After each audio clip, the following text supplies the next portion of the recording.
tip, small band.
Hi, everybody. Hello.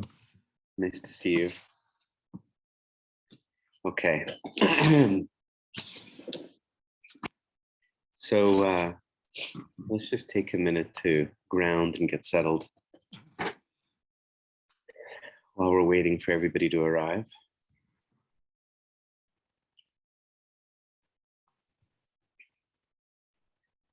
So let's take a moment to close our eyes. And as usual, just open up to our awareness of the body.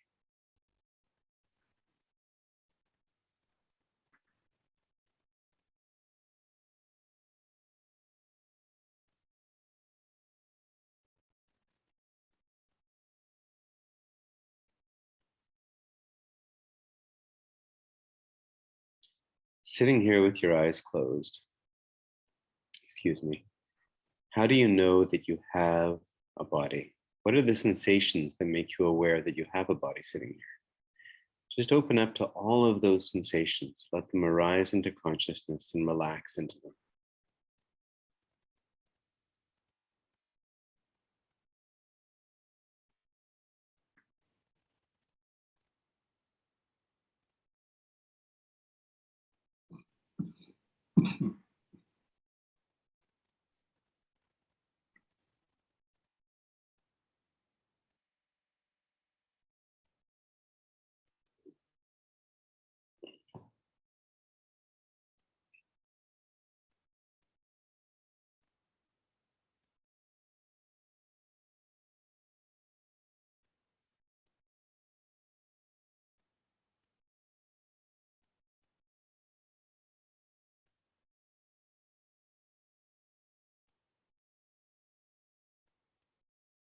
Become aware of the breath as well.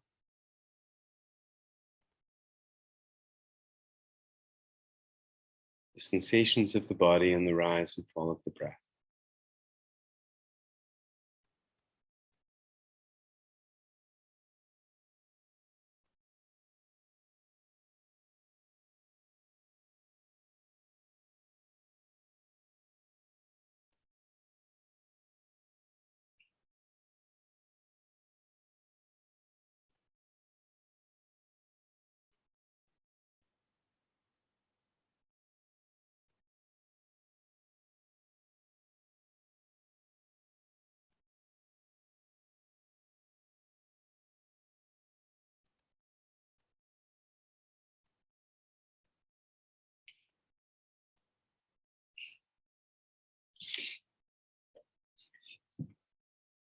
Yana na na na na na.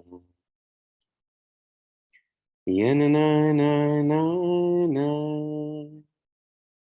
Yana na na na na na na na na. Yana na na na na na. Yana na na na na. Yana na na na na na na na na. Baruch atah Adonai Eloheinu melech haolam asher kitshanu b'mitzvotav v'tzivanu לעסוק בדברי תורה, לעסוק בדברי תורה, הפוך בה והפוך בה, לעסוק בדברי תורה. ינאי נאי נאי נאי נאי, ינאי נאי נאי נאי, ינאי נאי נאי נאי נאי נאי נאי נאי.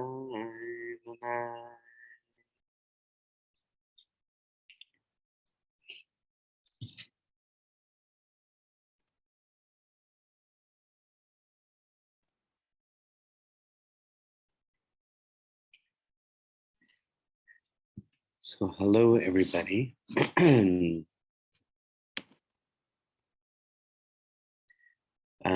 So tonight we're kind of gonna weave back into the story of the response of religious Jews to modernity. In the last couple of classes, we looked at movements, excuse me, we looked at movements which were fundamentally secular in nature. And there may have been some who were, in a sense, religious among the Zionists and radicals that we looked at in the last couple of classes. But really, they were both overwhelmingly secular movements. They were informed by Jewish values, for sure. They were informed by Jewish values. They were informed by Jewish experience. But they were not attempts to craft a religious response, an explicitly religious response to modernity. So tonight, we are returning to the story of how religious Jews responded to modernity. And this is going to lead into the two kind of main topics that we're going to look at in the last couple of classes in the course, one of which is the story of Jewish renewal itself. Jewish renewal is not a Jewish denomination, technically. And we're going to talk about that as well, how it's not a denomination and what's meant by that. But it has its own story and its own traditions and its own community. So we're sort of moving towards that. And we're also going to look at the briefly at what's happening in the larger Jewish world. Even though this course kind of does narrow down to look at mostly the Ashkenazi world and then the Jewish renewal movement that came out of that, we are going to back up a little bit in the last class and take a look at the other, I guess, the other traditions and customs and communities of Judaism, which have again rejoined the kind of global Jewish conversation. In some cases, they were always very much part of the Jewish conversation, like Sephardic Jews and Mizrahi Jews. But we're also going to look at streams of Judaism, which the mainstream or the majority Jewish community was really not aware of until the late 20th century. Thinking here of people like the Beit Israel and the Falasha and the Jews of China, and other Jewish communities, which were in some cases, the majority Jewish community was actually completely unaware of until the late 20th century. So we are gonna fan it a little bit to look at the the kind of prism of Judaisms as well. So that's kind of where we're going. We're in the one sense kind of narrowing down to look at the story of Jewish renewal, but then we're also going to fan out to take sort of a big look at the panorama of current Judaisms in the world. Okay, so tonight we're looking at the religious response to modernity, starting really in the 18th century. And we're going to look particularly at the way that when Jews tried to respond to modernity, religious Jews, they splintered into a number of different approaches, which became discrete denominations like Reform Judaism, Conservative Judaism, Reconstructionist Judaism, and Humanist Judaism. So I'll start with this first little paragraph here, and then I'll start inviting people to read. In the last two classes, we looked at two important secular responses to the grave challenges that Jews faced as the world entered into the modern era. Zionism and Buddhism are revolutionary thought. In today's class, we're going to look at the way that religious Judaism split into various denominations as a response to modernity. Today, Jews live mostly in the US and Israel, with smaller but significant populations in Canada, South America, and Europe. Reform Judaism is the largest denomination of American Jews, which means, effectively speaking, the largest denomination of non-Israeli Jews. Conservative Judaism is the second largest US denomination at about 33%, Reform is about 38%. And Orthodox, which spans modern Orthodox and Hasidic and Litvak Orthodox, at about 22%. According to opinion polls, half of all Israeli Jews consider themselves secular. Around 35% consider themselves non-denominationally religious or traditional. And 15 to 20% consider themselves Orthodox or ultra-Orthodox, Haredi, with a very small number affiliating with one of the non-Orthodox diaspora denominations. So, leaving aside the Israeli situation for a moment and just looking at the diaspora, it's worthwhile to pause and reflect on the fact that here this poll says that about 22% of American Jews identify as Orthodox. The number is smaller in Canada. I think that if you look at North American Jews as a whole, I think the number ends up being around 18% in the most recent poll, which means that 82% of Jews are not Orthodox. And I say this not to in any way diminish Orthodox Jews, but because I think there's still a legacy in our conscious or subconscious of feeling that Orthodox Jews are what they claim to be, Orthodox Jews. But actually, this term Orthodox is hugely problematic. The majority of the people hold that, and it's too late to change this, but in many ways, I feel like the 82%, the majority of Israel, and their opinion should be considered Orthodox. And the 22% that call themselves Orthodox should perhaps be named something else. I sometimes wish that there was another name, because it really is very loaded and kind of misleading to call what they do Orthodox. Orthodox meaning having the correct doctrine, right? Orthodoxy. But it's hard to understand by what definition we could decide that it's okay to call themselves the correct doctrine holders when they're in the minority, and when their approach to Torah is just one approach. Now, I wouldn't want to say it's the wrong approach. That's not at all what I'm saying. But it's just one approach. And sometimes when talking with Orthodox friends, this topic comes up, and I've sometimes been told, and in fact, usually am told by my Orthodox friends, that their interpretation of Judaism is the correct one, and that other denominations are, deficient or partial in some way.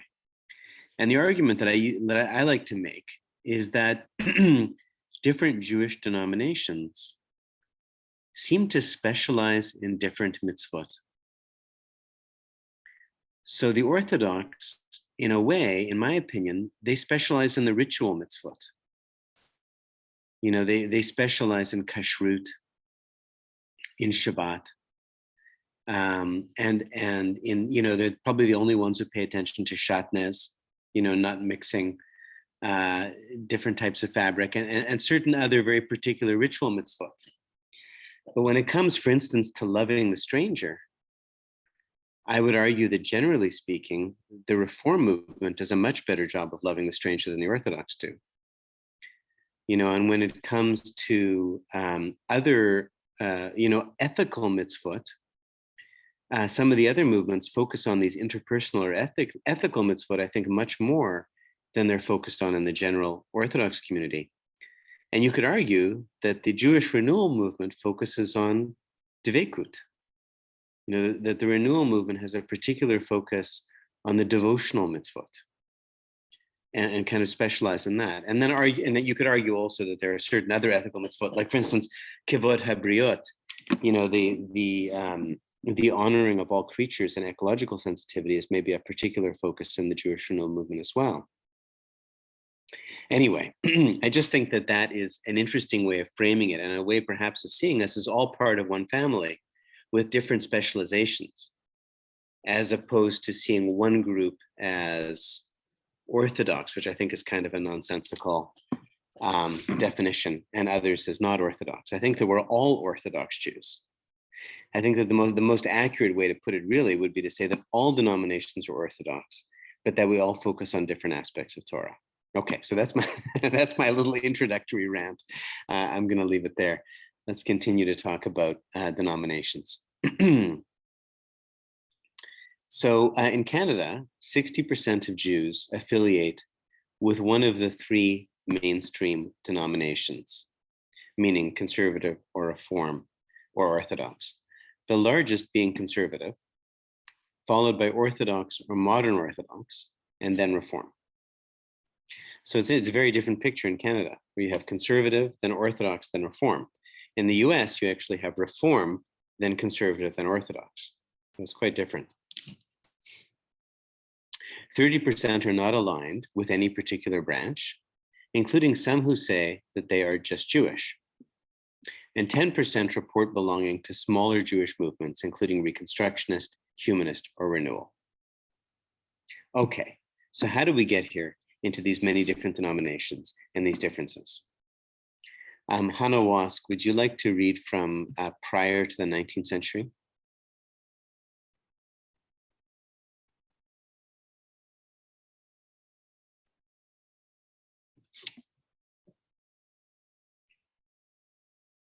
Oh, you're still muted, Hannah.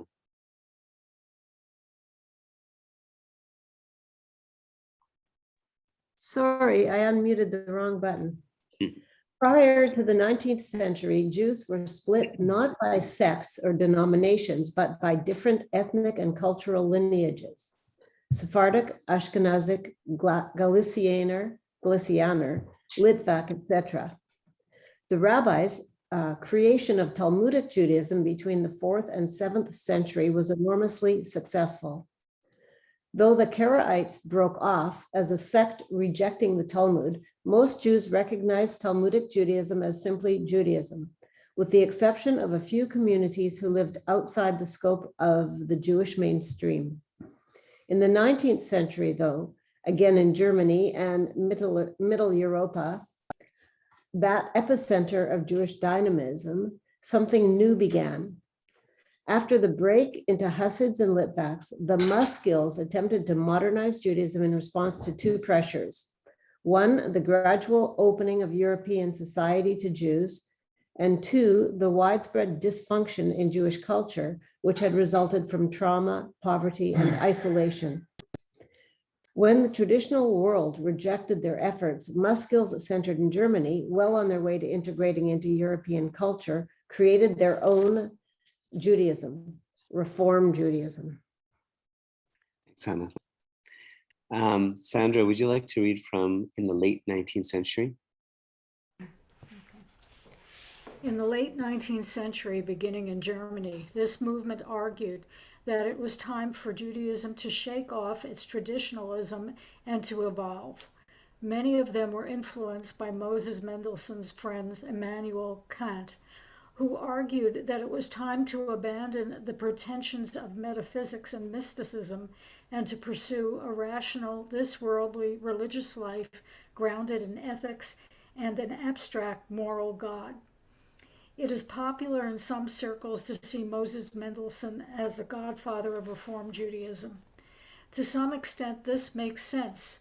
He advocated for Judaism as a rational faith among faiths by a people who could and should live fully among their neighbors as equals, Reform would take over those ideas. Yet Mendelssohn was much less radical than later reformers and was a traditionally observant Jew. Thanks, Sandra. John MacDonald, would you like to take over from in 1808? Yes. In 1808, a wealthy financier called Israel Jacobson built a synagogue in which sermons were preached in German, and the officiant, Jacobson himself, wore the dress of a Protestant cleric. Moving to Berlin after the fall of Napoleon, Jacobson held similar synagogue services in private houses until the Orthodox rabbis of the city persuaded the government to ban all private synagogues in 1823. But by that time, Jacobson's example had been followed in Hamburg, and the movement had begun to acquire its own momentum. The new Israelite Temple Association of Hamburg was founded by 66 lay Jewish men who dedicated the building with a clear agenda. Shall I continue reading the account? Yeah. Since public worship has for some time been neglected by so many because of the ever-decreasing knowledge of the language in which alone it has until now been conducted, and also because of many other shortcomings which have crept in at the same time, the undersigned, convinced of the necessity to restore public worship to its deserving dignity and importance, having joined together to follow the example of several Israelite congregations, especially the one in Berlin. Thanks. So we can see from this, I think, what the intention is and what's going on. There's a sense that many people are less able to pray in Hebrew in the traditional way. Therefore, we need to reform what's happening. We need to have services in German as well. The epicenter of what's going on is in Berlin, which is the, like New York, really the New York of Germany, the metropolitan cultural and intellectual center. and the intention is that things should be more orderly, more dignified, more inclusive than they feel that it is in many of the kind of Orthodox peoples at the time. We also see that the Orthodox are not pleased with the creation of an alternative Judaism, and that the response in Berlin is to actually petition the government to ban small private synagogues, and thus to shut down this alternative. That would be a short-term success at best, as we know. Thank you, John. Karen, would you like to read from a new confirmation ceremony?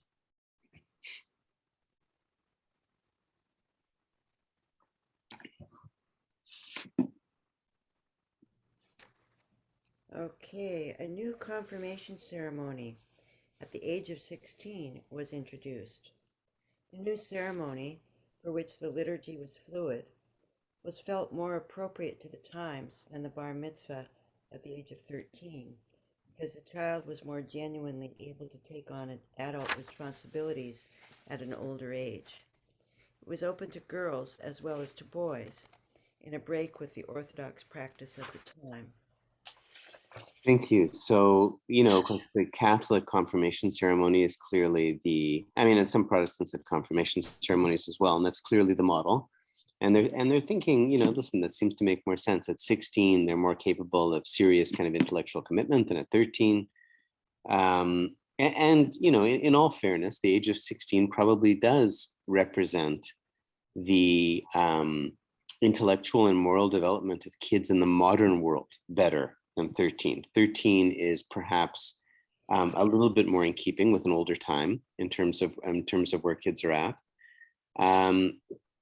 And they are open to girls as well as to boys. That second part is a huge thing, because the Orthodox would eventually recognize the existence of a bat mitzvah as well. But at this time, that was not the case. For Orthodox, there was only bar mitzvahs. There's no bat mitzvah.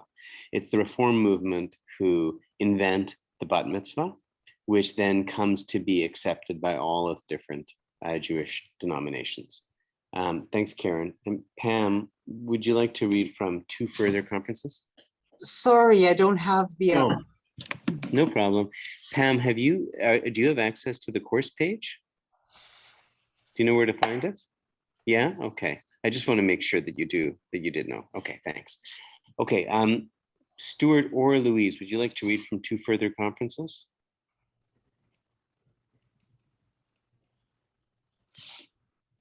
Thank you. Two further conferences followed in Frankfurt in 1845 and in Breslau in 1846. A majority decision in Frankfurt, rejecting the beginning burbling of the Zionist ideas, stated that the Messianic idea should retain prominent mention in the prayers, but all petitions for our return to the land of our fathers and for the restoration of the Jewish state should be eliminated. In a sermon in 1853, Samuel Holtheim, rabbi of the Reformed Congregation of Berlin from 1847 until his death in 1860, expressed the central desire of the Reform movement for Jews to use their dispersion among the nation to transcend the specifically national traits of traditional Judaism as the religion to bring spiritual illumination to all humankind. It is the destiny of Judaism to pour the light of its thoughts, the fire of its sentiments, the fervor of its feelings upon all souls and hearts on earth. Then all of these peoples and nations, each according to its soil and historic characteristics, will, by accepting our teachings, kindle their own lights, which will then shine independently and warm their souls. This then is our task, to maintain Judaism within the Jewish people, and at the same time to spread Judaism amongst the nations, to protect the sense of a Jewish unity in life and faith without diminishing the sense of unity with all men, to nourish the love for Judaism without diminishing the love of man. We pray that God may give us further strength to search out the way of truth and not to stray from the path of love.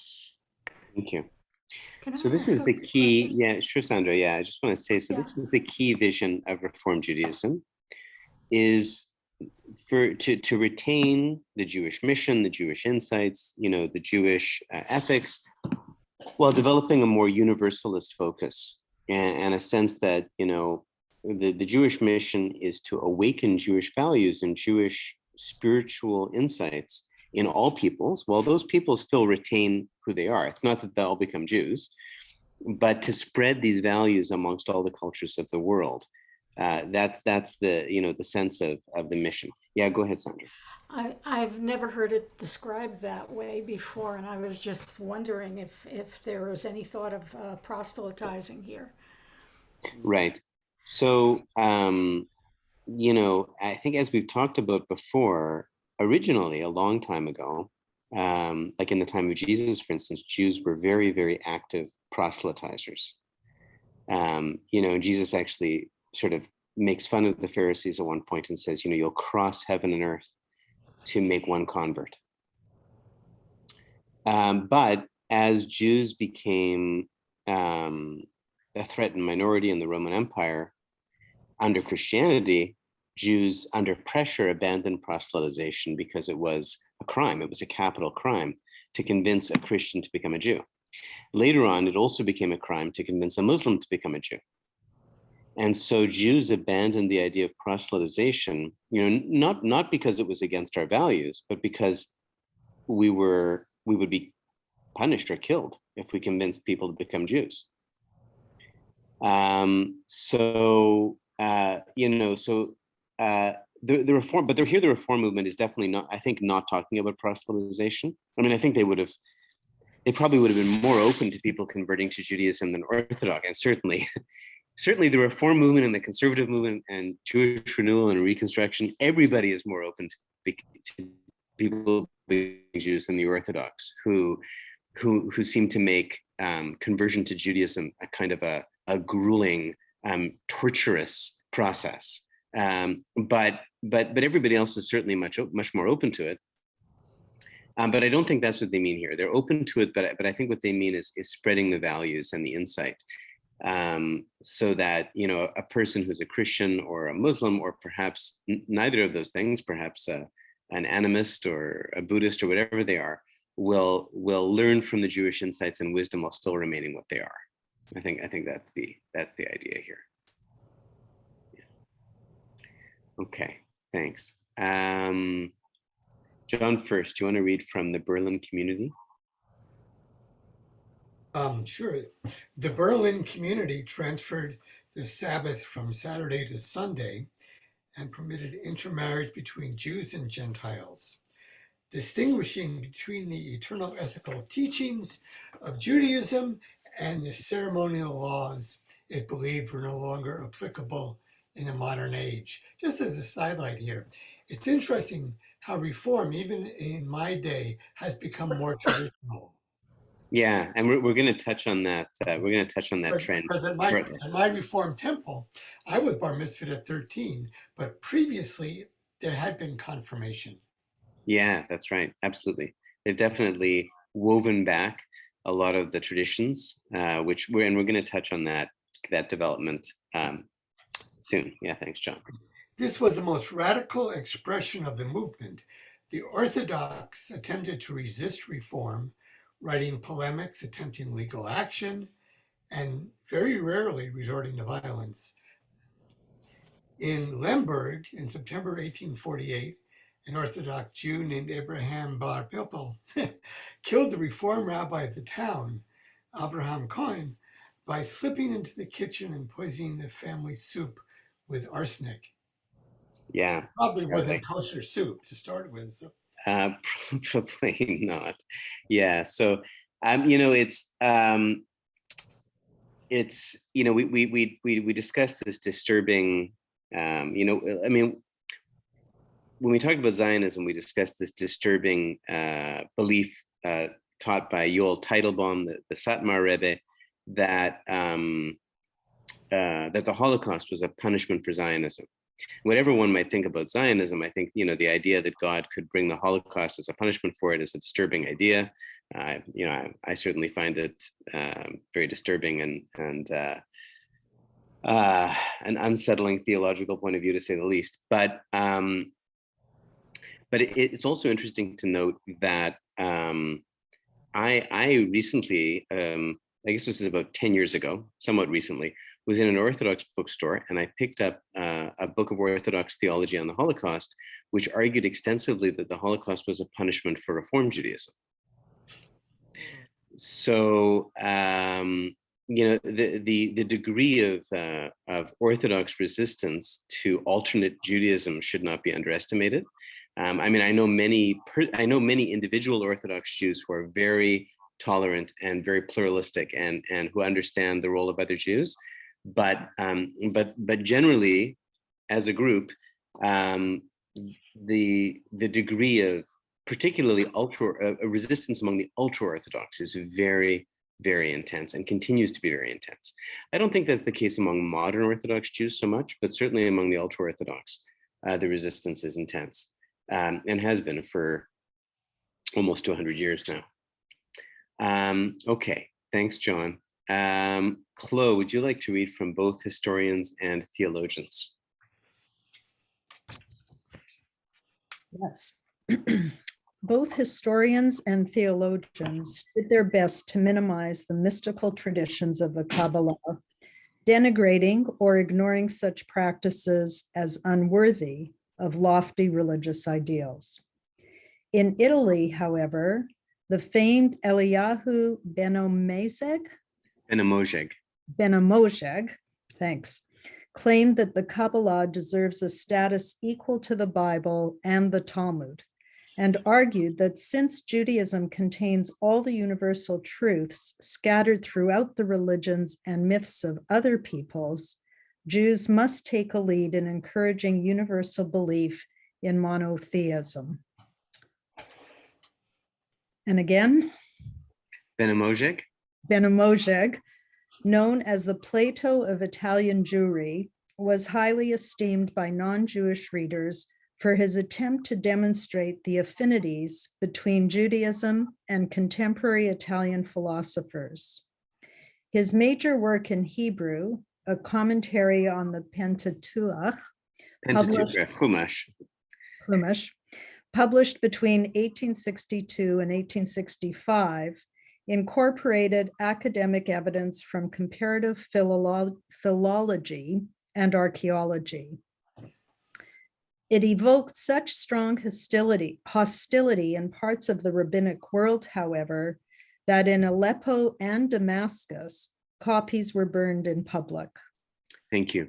So Eliyahu ben Amojeg, whose writings have been translated into English and they can be found and read now, basically what he argued was that Kabbalah was actually a kind of a deep universalist theology, which had echoes in all of the different mystical traditions around the world. And therefore, there was this great affinity between Jewish mystical insights and the mystical insights of other peoples. And he was really one of the first Jews to argue this. What's interesting is that he was an Orthodox Jew. Eliyahu ben Amojeg was not a Reformed Jew. He was an Orthodox Jew, but he was arguing for this very tolerant and pluralistic Kabbalistic view. So I sort of included him here to show that it was not just Reformed Jews who were trying to look at these things in terms of more universalism. There were also some Orthodox Jews who were doing that as well. Of course, there's a struggle. You know, there seems to be a heated battle almost between those who want to develop this more universalist or more progressive point of view and those who don't. And consequently, Ben Amojeg's books were also burned by other Orthodox Jews. Thanks, Chloe. To Ferret or Mark, do you want to read from by the 1870s? Sure, thank you. By the 1870s, the majority of religious German Jews belonged to communities which had adopted aspects of Reformed theology and liturgy to different degrees, and the Reform movement had spread elsewhere, including to Britain. The wealthy Claude Montefiore had studied at Hochschule in Berlin, and in 1902 he founded the Radical Jewish Religious Union. Montefiore's theology, focusing on the Jewish conception of God and on ethics, stressed the similarities between Judaism and Christianity and strongly opposed Zionism, which he saw as damaging Jewish universalism. He was in strong agreement on the issue with other English Jews of his class and background, including his wife's brother, the politician Edwin Montagu, who opposed the Balfour Declaration in 1917 from within the British cabinet. Thank you. Mark, do you want to take over from where Reform Judaism? Could I just ask, so was Claude any relation to Moses? Good question. I have to look that up. Here, why don't you go ahead and read? Well, you consult Rabbi Google. Yeah, exactly. Where Reformed Judaism was really to flourish was in the new Jewish world of the United States. The Reformed Society of Israelites was founded in Charleston, South Carolina in 1825, separately from developments in Germany. Immigrants from Central Europe soon brought their own brand with debates between radicals, led by David Einhorn, and moderates, led by Isaac Mayer Wise, coming with them.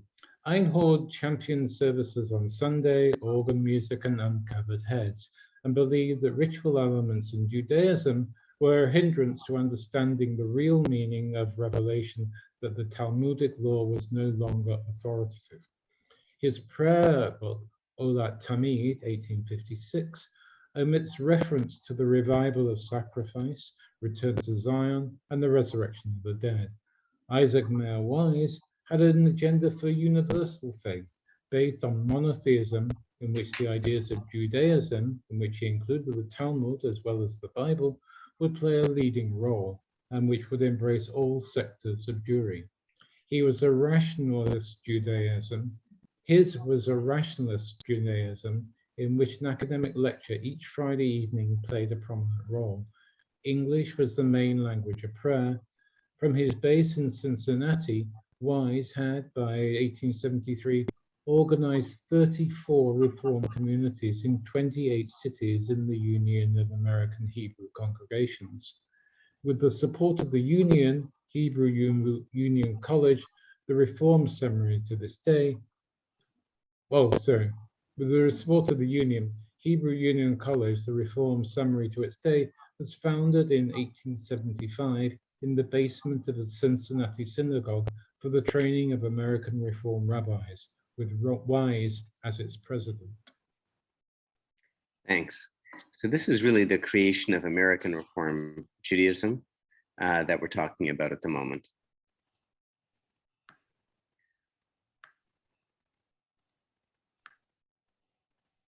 I'm just pausing for a moment because we seem a little frozen. How are we doing? Can people hear me? Yes. Yes. Yes. Okay, Can I good. ask a question, Matthew? Yes. In what we just read, it said Isaac Mayer Wise had an agenda for a universal faith based upon monotheism, in which the ideas of Judaism, which included the Talmud as well as the Bible, would play a leading role, and which would embrace all sectors of Jewry. When you're talking about a universal faith, does he mean a universal faith just in Judaism, or is this? I'm not sure of what No, you're yeah, good question. No, I think the idea here is let's unite humankind under ethical monotheism. You know, this phrase ethical monotheism became really, really popular in the Reform movement. So let's unite people under this idea of ethical monotheism. You know, we all believe in God and we all believe in certain ethical propositions. Right. So, you know, we may be members of different religions or different ethnicities or whatever, but we all agree on ethical monotheism. And I think he saw the mission of Jews as arguing for ethical monotheism as the highest religious expression and the uniter of humankind. Does that make sense? Yeah. So that would not, I think that you could get a lot more people to agree to that when he was arguing for it in the early 20th century than you could now, with people obviously arguing that, you know, monotheism itself is not so much of a uniting or universal factor. Obviously, people would argue for atheism, for polytheism, for, you know, other things as well. But at that time, you know, it seemed like more of a universal, you know, than it does now. You know, Hebrew Union College is still the center of Reform Judaism. So this is really the creation of that. Thank you. And Joy, are you available to read? Oh, by the way, sorry, to answer your question, Mark, Claude Montefiore was the great nephew of Moses Montefiore, according to Rabbi Google. Okay. Joy, do you want to read from a Conference of American Reform Rabbis? A Conference of American Reform Rabbis met in Pittsburgh in 1885. Most of the decisions expressed in the Pittsburgh platform were more radical than Wise himself had wanted, with the spirit of Einhorn, who had died in 1879, prevailing.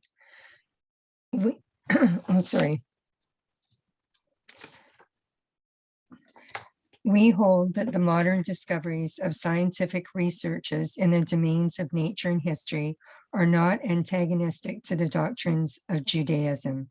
Today, we accept as binding only the moral laws and maintain only such ceremonies as elevate and sanctify our lives, but reject all such as are not adapted to the views and habits of modern civilization.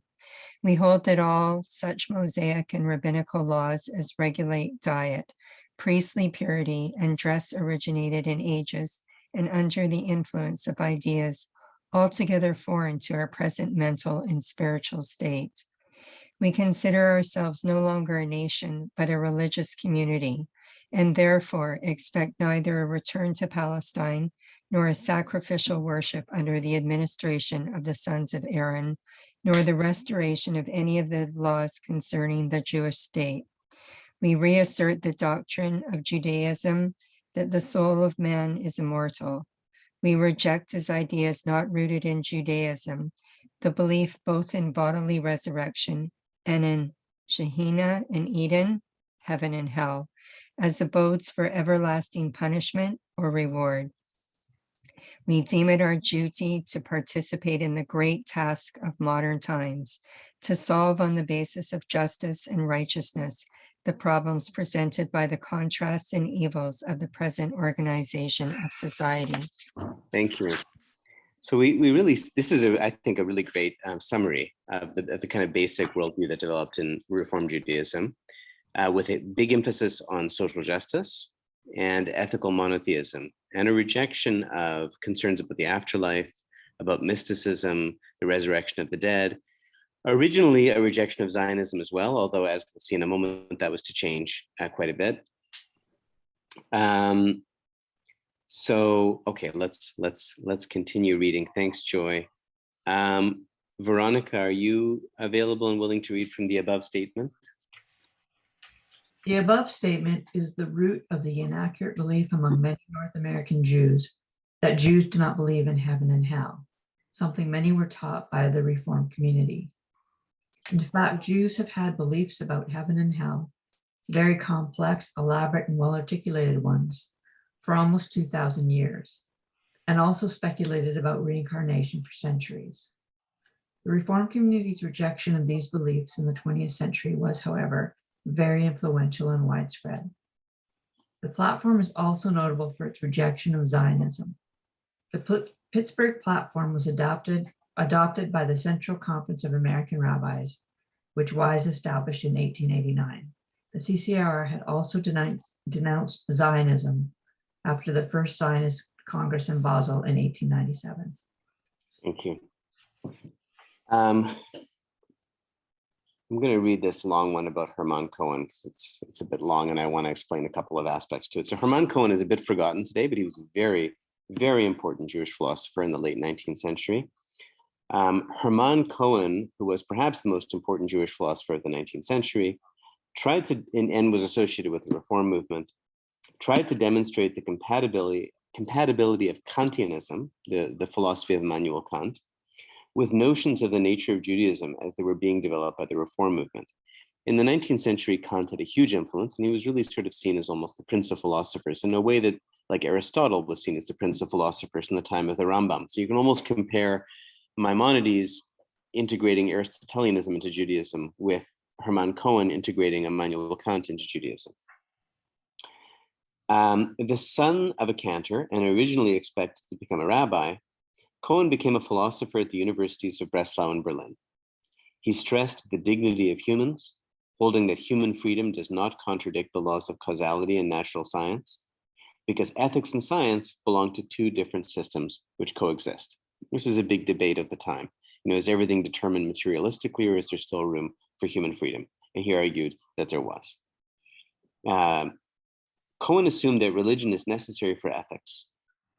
Cohen argued that although ethics operate independently within mankind or humankind as a whole, it is religion which, since the later Hebrew prophets, has introduced the categories of sin, repentance, and salvation to cope with the anguish and guilt of the individual.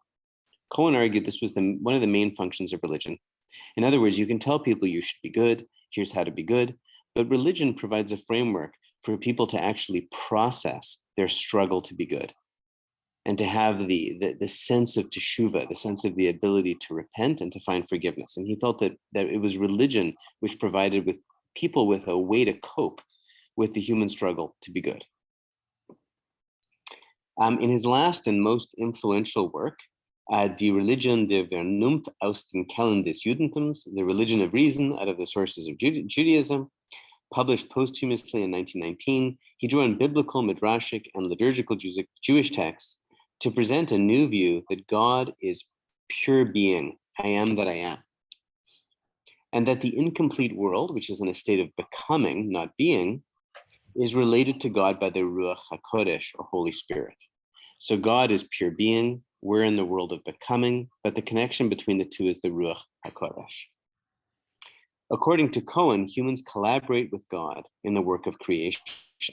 which will be perfected in the Messianic era by the unification of humankind in harmonious community, following the model of the Jewish people. This is actually very similar to the idea of Yehuda Ashlag, the great Kabbalist of the 20th century, who argued that the Jewish community was meant to be a community of love, which was a model to the rest of humanity, so that Jews, through selfless love to each other, would model the way that all human beings should be.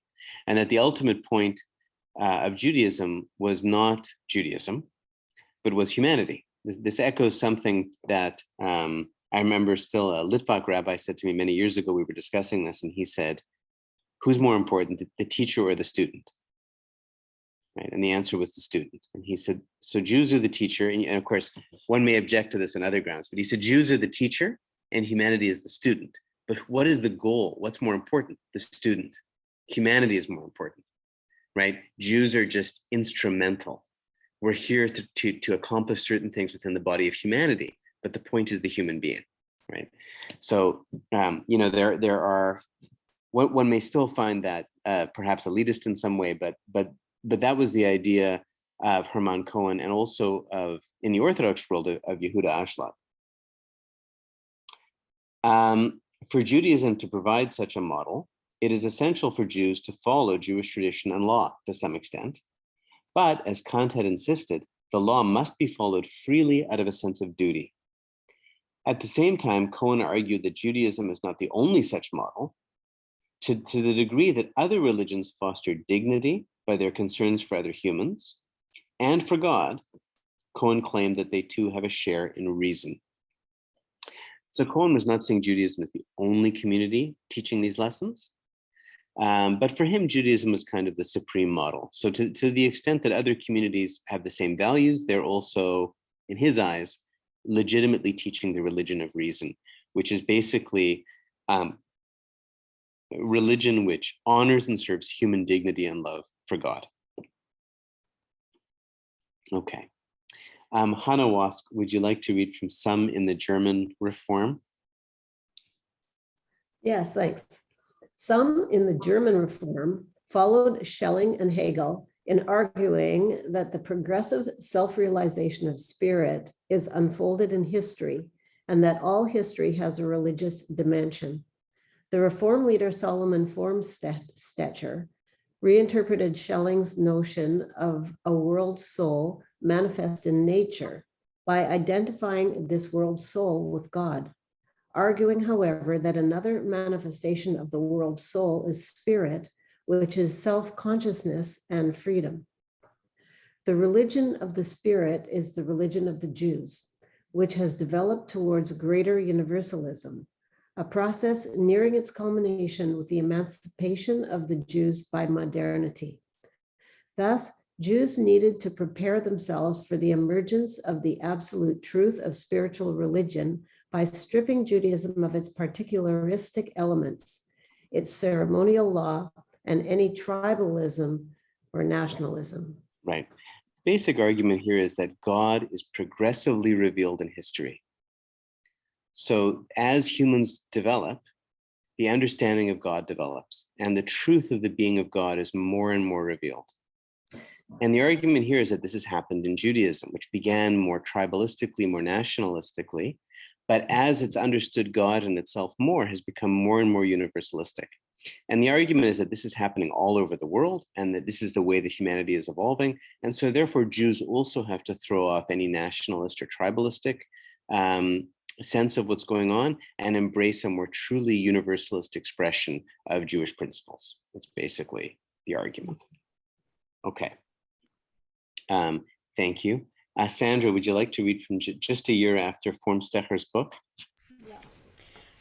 Just a year after Formstetter's book had been published, a fellow Reform rabbi, Samuel Hirsch, stressed the notion of freedom, arguing that anyone who has discovered the truth of ethical freedom will want to spread it to others, and that this is achieved within Judaism not by missionizing, but by Jews becoming witnesses to their faith. The impact of Hirsch's ideas was furthered by his very public role and his commitment to social justice.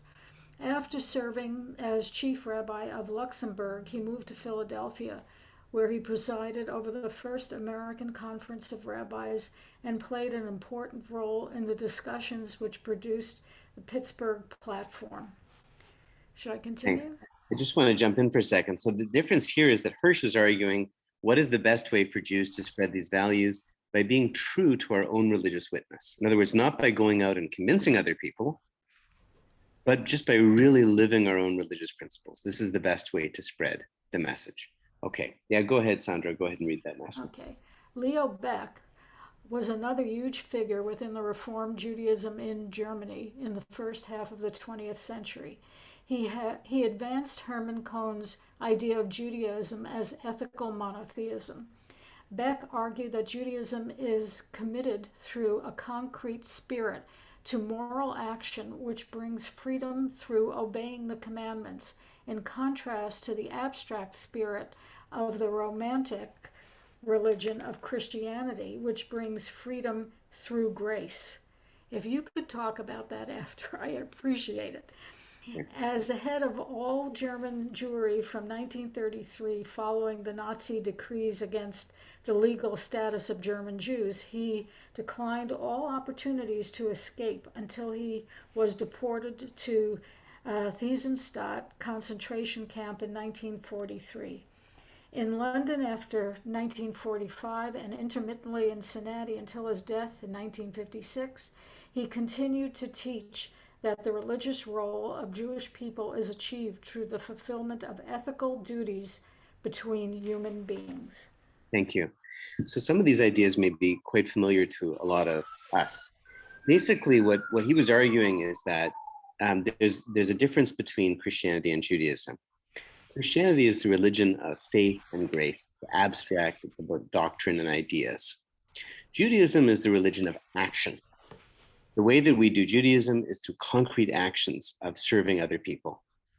And, he was one of many Jews who defined Judaism in contradiction to Christianity. I'm not a big fan of this way of defining Judaism. I'd rather define Judaism honestly as what it is, not as what it isn't, in competition with other things. I don't like that way of going about it myself. I also think that it tends to distort things. For instance, it's simply not true that there's no idea of grace in Judaism. There are many Hasidic rabbis who say, for instance, that every time that a person does a mitzvah or a good deed, it's the grace of Hashem inspiring them to do that good deed. And there are many other examples of the importance of the chesed or grace of Hashem in Judaism. It's also not true that Christians are not about action. If you take a look at a history in the 20th century, for instance, of left-wing Catholic social justice activism, look at somebody like Dorothy Day, or look at, forgetting his name right now, but there's a famous Catholic priest who went to jail for burning draft. Daniel Berrigan. Daniel Berrigan, thank you. Look at Daniel Day, you look at Daniel Berrigan, you look at many other examples. I think to me, it's almost nonsensical to argue that Christians are not involved in action. I mean, just look around Vancouver, go down to the downtown east side and look at the United Church. It makes no sense to say that Christians are not involved in concrete action serving other people. So this type of argument is one which I find very suspicious. I would like to abandon this kind of way of describing Judaism. I think that the truth is that if we're talking about Jews and Christians, both Jews and Christians believe in both. Both of us believe in faith. Both of us believe in grace. Both of us believe in action, and both of us take theology very seriously. The Jews have put a lot of energy into theology and thinking and arguing about God, just as Christians have. So maybe there's some truth to it. Jews have definitely emphasized action and law very highly, and maybe Christians have emphasized theology and abstraction a little bit more.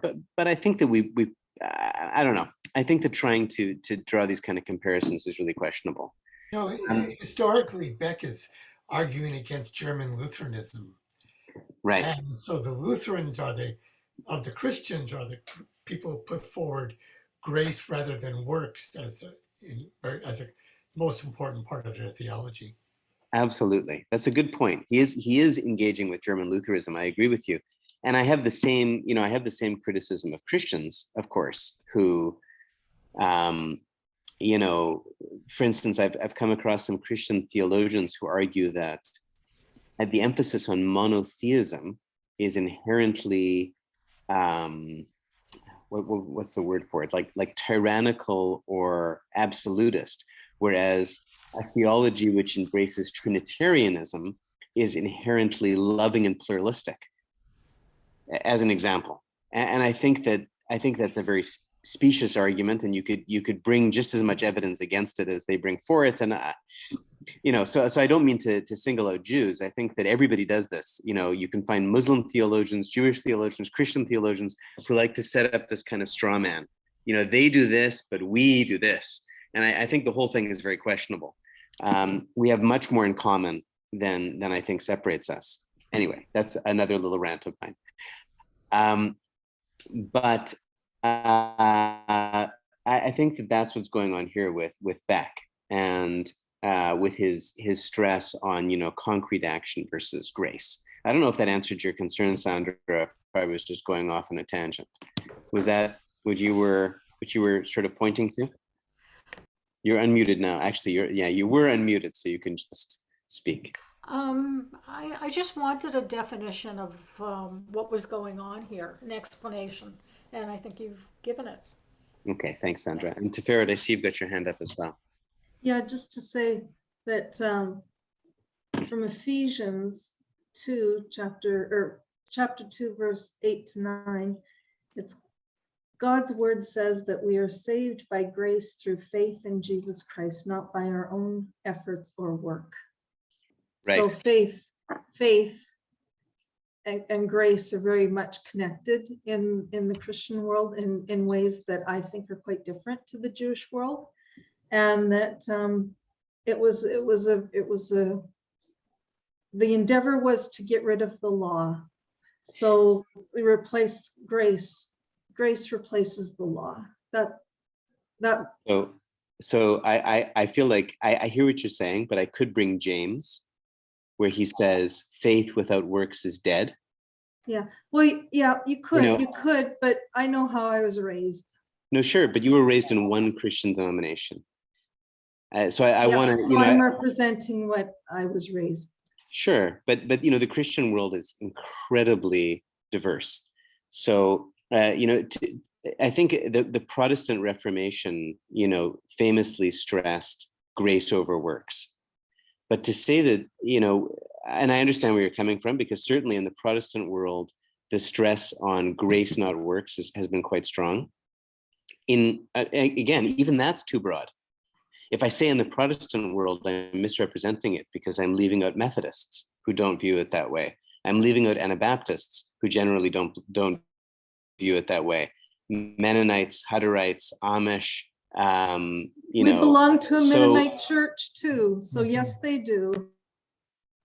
Some do. I'm gonna argue again that it's just not a fair representation of Mennonites in general, and I'm a real defender of I guess of the diversity of opinions. So, but the thing, more to the point, if you look at the Eastern Orthodox Church and the Catholic Church, and Catholics, by the way, are the majority in the Christian world in terms of what denomination do most Christians belong to? It's still Catholic. And the Catholic Church throughout history has had a massive emphasis on works, and still does. And that's why you have things like, mortal and venial sins where faith won't save you. In the Catholic world, to have faith in Jesus, but to commit murder is a real problem. And that's a big difference from some Protestant sects who might actually say, even if you commit murder, if you have faith in Jesus, it erases it all. But in the broader spectrum of Christian belief, that's actually a very controversial opinion, and even a minority opinion, which is not accepted necessarily by the Catholics and Orthodox, who historically and currently are in the majority. So I definitely understand, especially in North America and in the Protestant world, we get exposed to a certain thing. But but from a more historical point of view, I still feel it's a bit of a distortion. Also, you could bring from Judaism, you could bring the idea, in the Talmud it says that tzaddik lives by faith alone.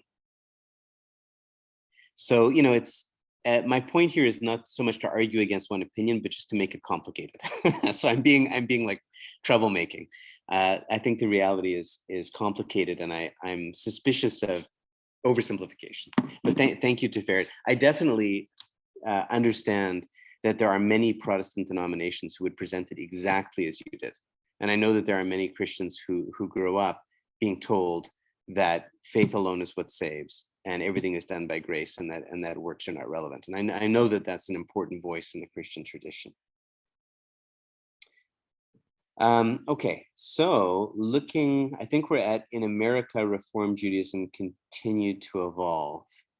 And who was the last person to read? Sandra? Okay, John McDonald, do you want to read from In America, Yes. Reform Judaism? Excuse me. In America, Reform Judaism continued to evolve. One of the most drastic changes was a complete reversal in attitudes towards Zionism. In part, this seems to have been simply in response to the shift in attitude within the American Jewish community as a whole. By 1937, the beliefs and customs of Reform congregations in the United States had evolved so far since the Pittsburgh Platform of 1885 that a new set of guiding principles was adopted at a convention held in Ohio. The 1937 convention accepted, among other changes, the obligation of all Jewry to aid in the upbuilding of the Jewish homeland by making it not only a haven for the oppressed, but also a center of Jewish culture and spiritual life, linking the restoration of Palestine to the establishment of the kingdom of God.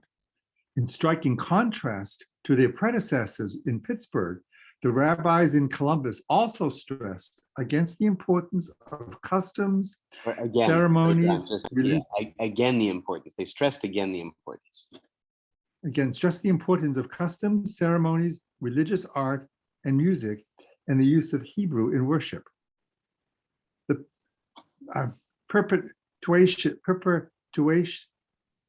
of Judaism as a living force depends upon religious knowledge and upon the education of each new generation and our rich cultural and spiritual heritage.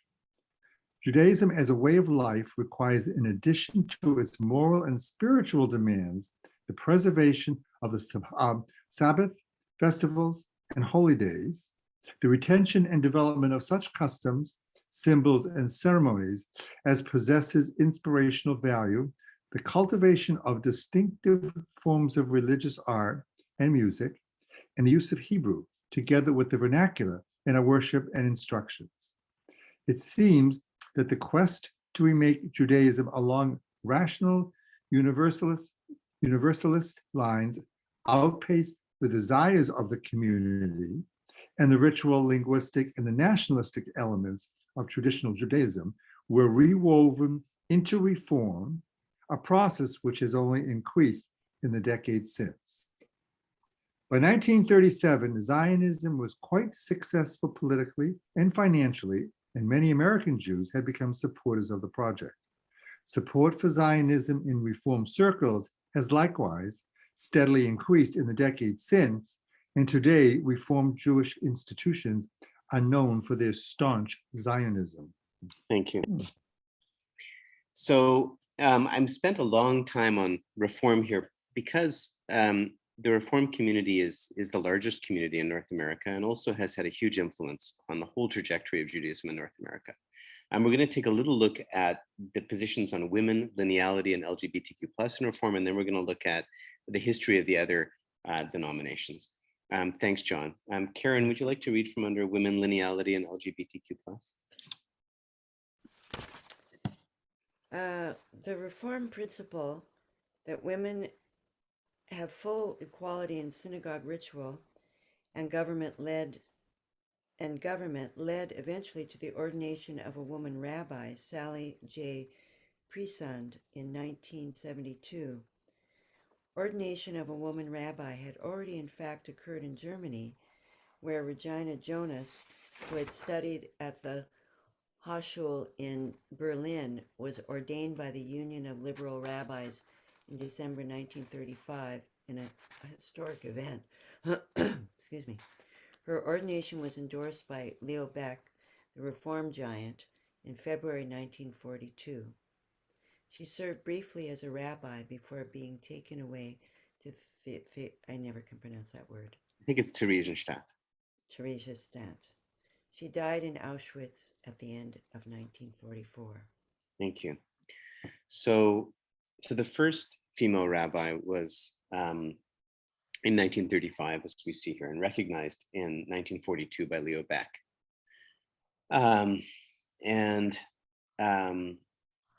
As important as that was, and early as that was, and it's also striking, of course, that there is almost a 40-year break, well, a 30-year break between 1942 and 1972, when the next female rabbi is ordained. Karen, do you want to read the next short paragraph as well? The decision of American Reform Jews in 1983 to recognize as Jewish, without any conversion process, the child of a Jewish father and a non-Jewish mother, if the child wishes to be Jewish, was a major decision which overturned the Talmudic consensus and returned to the biblical sense of Jewish identity. The principle of patrilineal descent has been accepted by the Reform movement in Britain as well, but not in Canada, where the Jewish community is, perhaps surprisingly, generally more conservative than in the US. Thanks.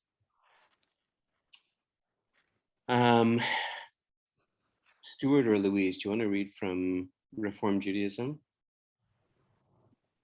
Sure. Reform Judaism, despite being the largest denomination in the US and the second largest in Canada, is not recognized by the Israeli government, and the Reform movement has effectively no legal or religious rights there. Reform conversions and marriages are not recognized, and Reform efforts to make prayer spaces like the Kotel egalitarian and equally open to women leadership have been rebuffed by the Israeli government. Women who attempt to follow egalitarian Reform customs at the wall, such as leading prayer or read from the Torah, have been arrested for disturbances of the peace. And many women Reform activists in Israel have received death threats and severe emotional abuse and harassment. Thank you. I wanted to mention this because I think it's really one of the scandals of our time. The way that the women of the wall have been treated in Israel in the last 3 or 4 years is, I think, one of the greatest. I think will go in history as one of the most sort of mortifying and horrific things to happen in the Jewish community in all of history, really.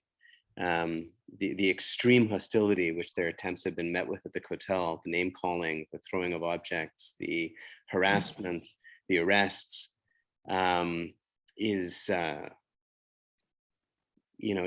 just horrifying beyond belief. Thanks. Tefera, did you want to say something? Yes, please. Are you saying Reform Jews can't make Aliyah to Israel?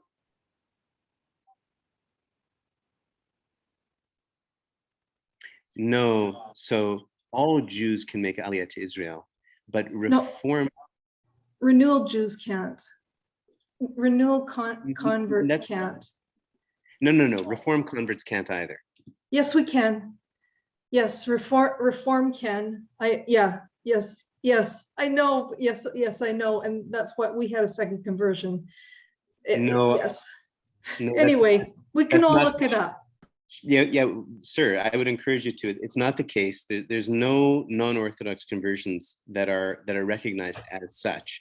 What's recognized is Jewish lineality. So if you're a Reformed Jew and you can prove you're Jewish, then that's fine. But the Orthodox rabbinate in Israel does not recognize Reformed conversions. They certainly don't. They don't recognize Reformed conversions or conservative conversions or any other conversion except for their own conversions. The rabbinate does not recognize them, but the state allows for Aliyah for them. It allows for Aliyah. And there's a separation there Sorry, let me be clear. Yes, Let me that's be right, clear. John. That's right, Sorry. John. Yes, outside of the state of Israel. Yes, sorry. I'm not being clear enough. Outside the state. Outside the state. You cannot do a reform conversion within the state of Israel and have it be recognized by the government. The government does not recognize any conversions within the state of Israel except for Orthodox conversions. So I'm sorry, I apologize if that was not clear.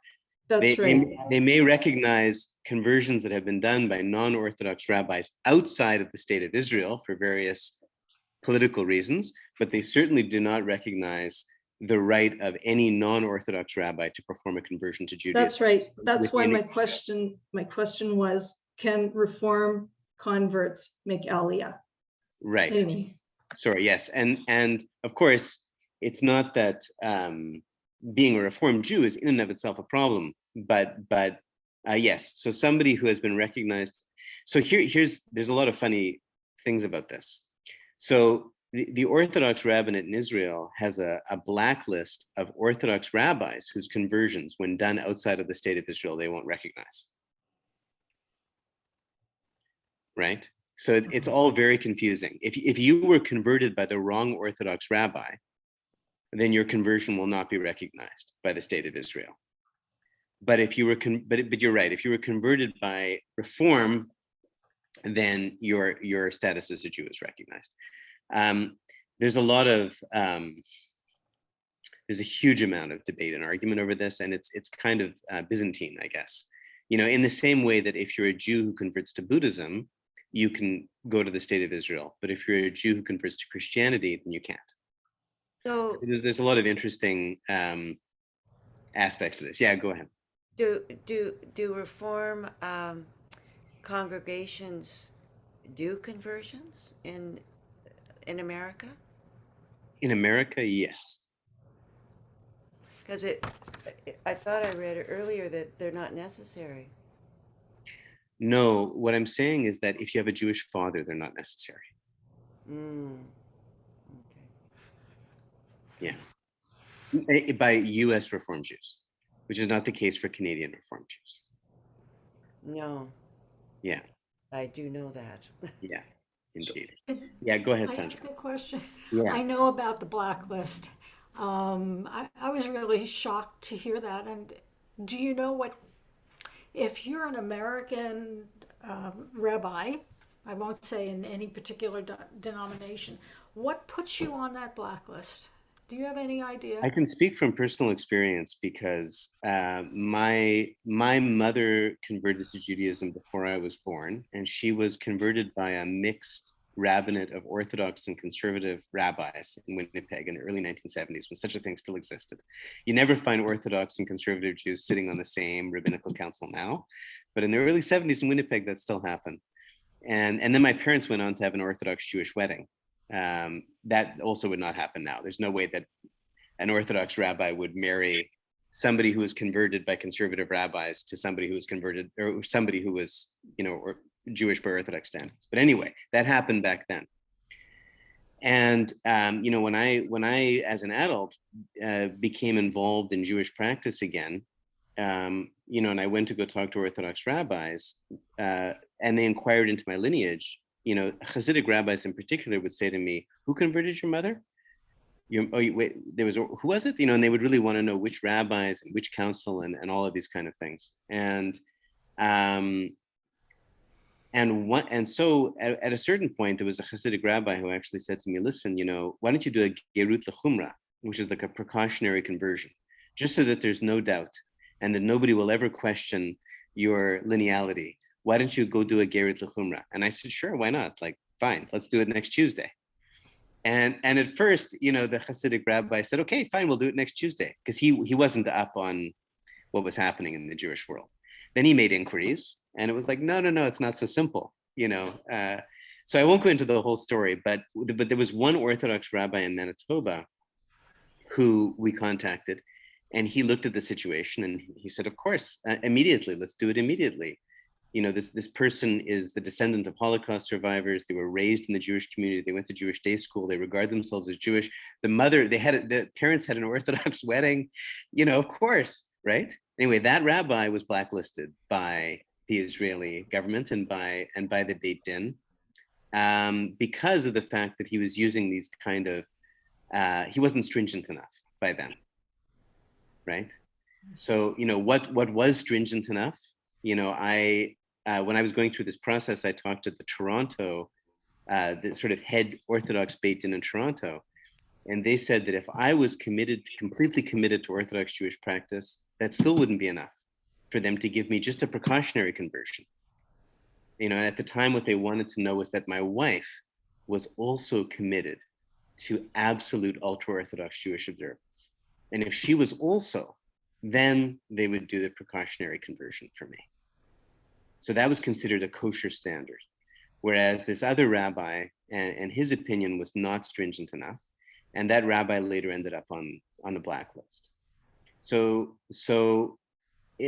based on not just my experience, but the experience of many other people I've spoken to, what gets you on the blacklist is that you're not requiring that a convert and their entire family be completely loyal to ultra-Orthodox Judaism.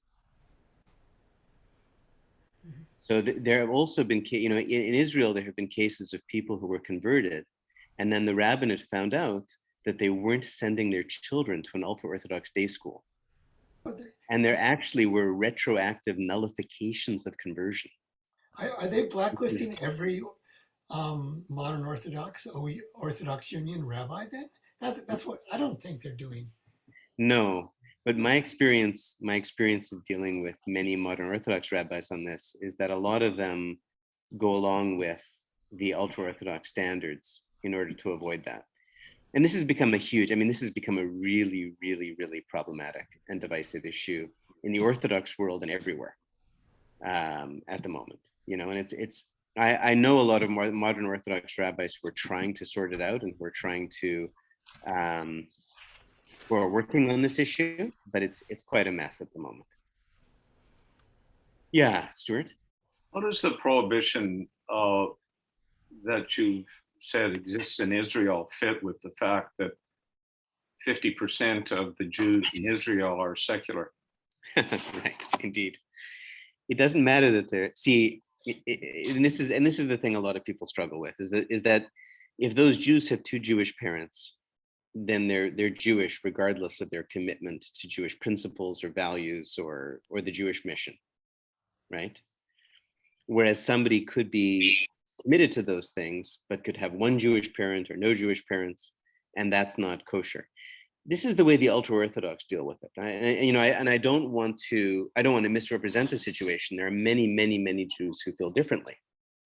And certainly, you know, in the Reform and the Conservative and the Reconstructionist movement, there are many, many rabbis and Jews who feel differently. But this is the way that the ultra-Orthodox have come down on the issue. And you know, they feel like it's a legitimate expression of Talmudic Judaism, and others don't.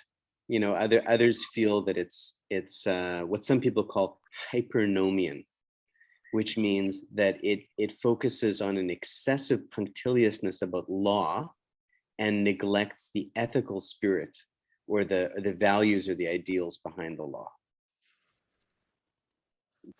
Right? But many other people argue that it really is about power.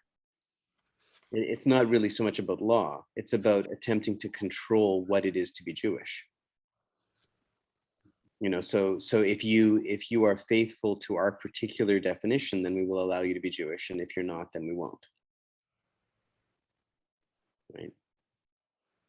So, you know, and this can all be pretty depressing, but I want to say that, you know, we should remember that the majority of Jews have rejected this approach. Right? It really is a minority approach in the Jewish community. It's maybe at most, I mean, I don't think all Orthodox even agree with this approach.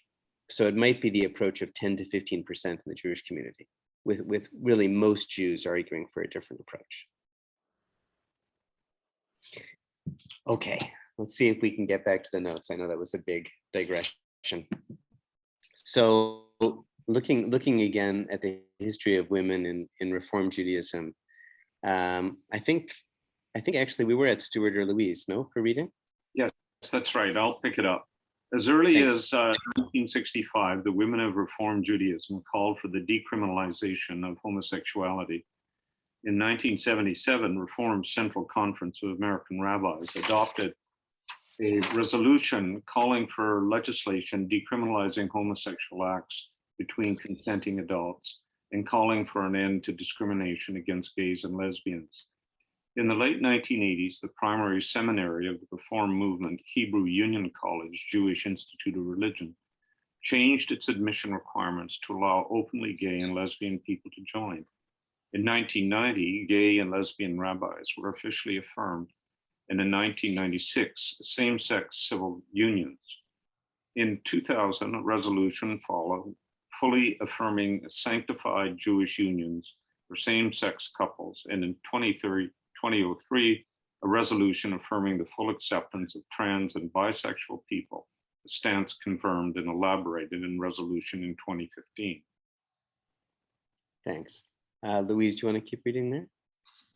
Sure. In Vancouver at Temple Shalom, people are called up to the Torah by preferred gender and gender neutral pronouns, which are present on the Gabai sheet used to format how people are called for Aliyah. All bathrooms are multi-gendered or non-gendered. A bar mitzvah boy who now identifies as a female was offered a mitzvah ritual as a transitional symbol, as well as a new Hebrew name and the reissue of the bar mitzvah certificate as bat mitzvah. Thank you. So in many ways, the Reform, and as we'll see in a moment, the Reconstructionist movement have been leaders on integrating our changing understanding of gender roles and our changing understanding of gender identity. Thanks very much. John, first, do you want to read that last little paragraph there, the Reform movement? The Reform movement in North America has positioned itself as the most active denomination with regards to social justice activism, carrying on the spirit of its founders and their vision of Jews spreading love and a universal justice ethic throughout the nations. Recent events in Israel have increasingly brought the charge against Reform Jewish leaders that they are PEPs, progressive except for Palestine, resolving the tension between the social justice ideals of North American Reform Jews and the human rights crisis in Israel is surely one of the greatest challenges facing Reform Jews and their unique heritage today. Yeah. I just want to make one point on orthodoxy, because orthodoxy itself is not a unified force, and there is the open Orthodox movement, which has a yeshiva and prominent rabbis, is now actually almost ordaining women. And I think this year, women who graduate from the yeshiva, I forget the name of it, can now call themselves a rabbi if they wish to. So this is part of the Orthodox movement, mostly in New York City, as far as I can tell, which is quite open and is moving. And I think over the next generation, when you have to look long term in these movements, over the next generation or two, we'll see open Orthodox movement becoming stronger. I hope so. The Orthodox, throughout the halakhically observant world. Let's not use the word Orthodox. Sure. I mean, I do want to say that that's certainly not what's happening right now. The Orthodox movement has moved to disempower the open Orthodox movement and to really shut them out of Orthodox life.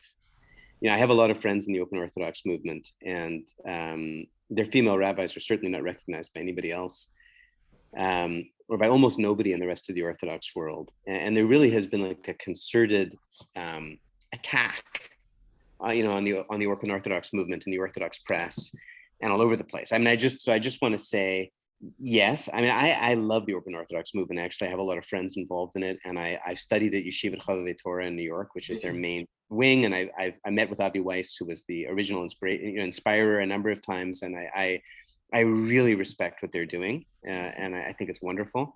But they face a really intense battle in the Orthodox world, and I hope you're right that they grow in their influence. I'm also optimistic about it. Like I think they will, but they definitely have. They've already had to fight a lot of battles, and they continue to have to fight a lot of battles. But thank you. Yeah, and Sandra. I just, was this started by women? The Open Orthodox movement? Yeah. No, it was really started by Avi Weiss. Avi Weiss is an Orthodox rabbi who was really active, particularly in the movement to help Soviet Jewry in the 70s and 80s, and a rabbi with an emphasis on social justice. And he started it. His son is really heavily involved with it as well, and a number of other people. And they have a website you can check out, YCT or Yeshiva Chovei Torah, to see what's going on. But what he wanted to do, he wanted to convince the Orthodox Union to ordain women as well, or to recognize his ordinations, which they refused to do. So he continued anyway, and he began ordaining women with the title, I believe it's Maharat is the title. It started out as Maharat. Yeah. Now women are taking various titles who graduate from Yeshivat Maharat. And Right. I think there are one or two women who took rabbi this year as their Wonderful. title. Yeah, that's wonderful. And I think so they're drawing on against the position to ordain women who are experts in Orthodox law, Orthodox Jewish law. And I think that there are some Orthodox communities who have begun hiring some of the women. So that I think on a grassroots level, they're beginning to be accepted, whereas the mainstream modern Orthodox institutions like the Orthodox Union still don't accept them.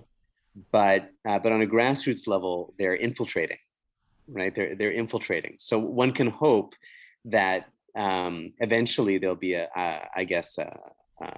mass of people who accept them in the Orthodox world, and the institutions will have no choice but to accept them.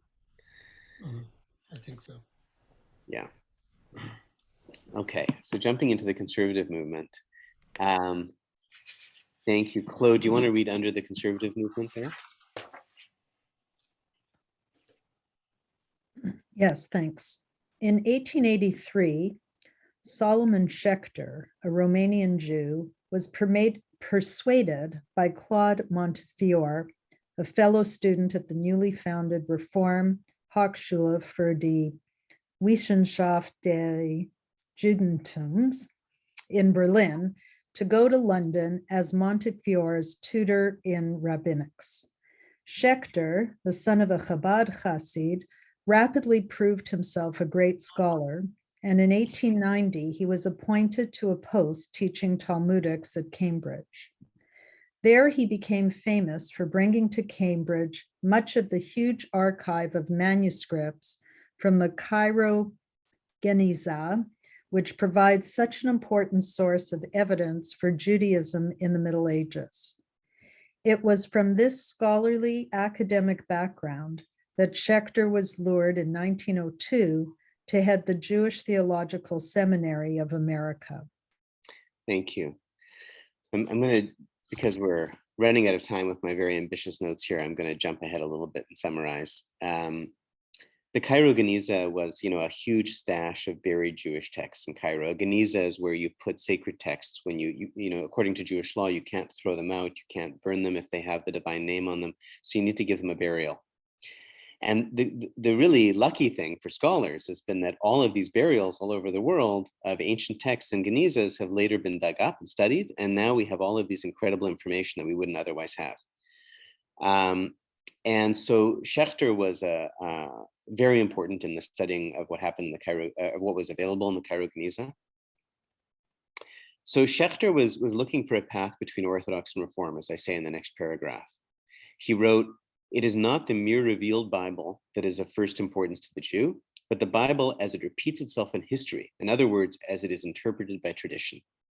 So a lot of Reform Jews were kind of pulling a bit of a Protestant move and focusing on the Tanakh, the Hebrew Bible. And he was saying, no, we have to take the whole Jewish tradition seriously.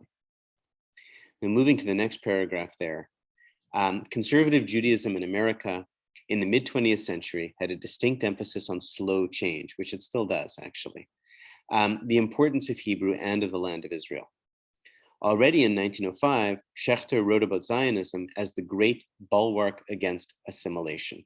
So he saw that Zionism was going to be something that was going to inspire Jews to identify with Judaism and to want to remain Jewish and to be excited about being Jewish. And he saw Zionism would have a role, and he was quite right. As we know, in the latter part of the 20th century, Zionism has played that role for many Jews. In 1913, in the same year that he helped to found the United Synagogue of America, he attended the 11th Zionist Congress in Vienna. So conservative Jews have generally been united in being supportive of Zionism, but they've disagreed about many other things. But the conservative movement really hasn't sought the same kind of consensus that the Reform movement was trying to establish. The Reform movement is also very pluralistic now, but they were originally trying to kind of work out what their position was. But conservative Jews have, generally speaking, tolerated a greater difference in opinion among their members, theologically and ethically. But what's united them has really been a more conservative approach to Jewish law. So the idea has been that they were trying to be as orthodox as possible while adapting to the modern age. I'm going to skip ahead a little bit. If we move down, let's see. Let's move down a couple of paragraphs to where it says underlying the pluralism. If anybody wants to help, if you can look down a couple of paragraphs and just make sure, maybe tell people what page we're on so nobody's lost. I'm looking digitally, so I don't have page numbers on mine. It's 16. Thank you. Okay. So underlying the pluralism accepted within the conservative movement was an evident commitment to integrating Jewish tradition with living in the modern world. Okay, so they wanted to be halachic, to follow the law, but also to be modern. And this led in the 1950s to their most infamous legal decision, which was to allow driving on Shabbat. This might not seem like such a big deal to us, but this was a huge deal in the 1950s because this was considered that they were crossing a line. In allowing driving on Shabbat, this would actually be the beginning of their total break with the Orthodox world and their rejection by the Orthodox world. So they wrote, refraining from the use of a motor vehicle is an important aid in the maintenance of the Sabbath spirit of repose. Such restraint aids, moreover, in keeping the members of the family together on the Sabbath. However, where a family resides beyond reasonable walking distance from the synagogue, the use of a motor vehicle for the purpose of synagogue attendance shall in no wise be construed as a violation of the Sabbath, but on the contrary, such attendance shall be deemed an expression of loyalty to our faith. So what they were saying was, listen, it used to be that all Jews were living in the same neighborhood. They're not living in the same neighborhood anymore. There's Jews in the suburbs. How are they going to get to shul? If we tell them they can't drive, they're not going to come. So we're going to say, you can drive, so that they can come to synagogue.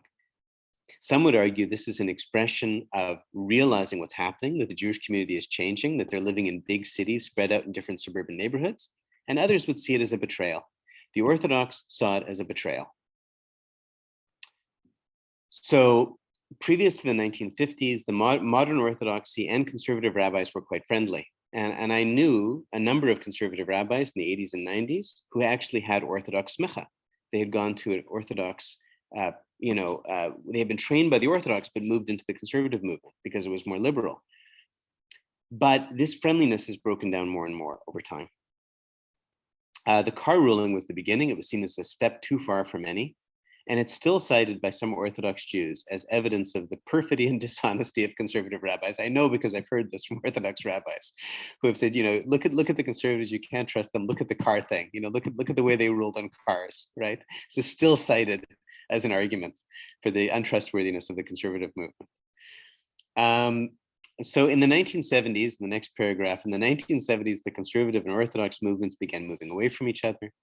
And currently, Orthodox rabbis no longer recognize the conservative rabbinate as kosher. So the decisions of the conservative rabbinate are no longer seen as in any way relevant to the Orthodox world at this time.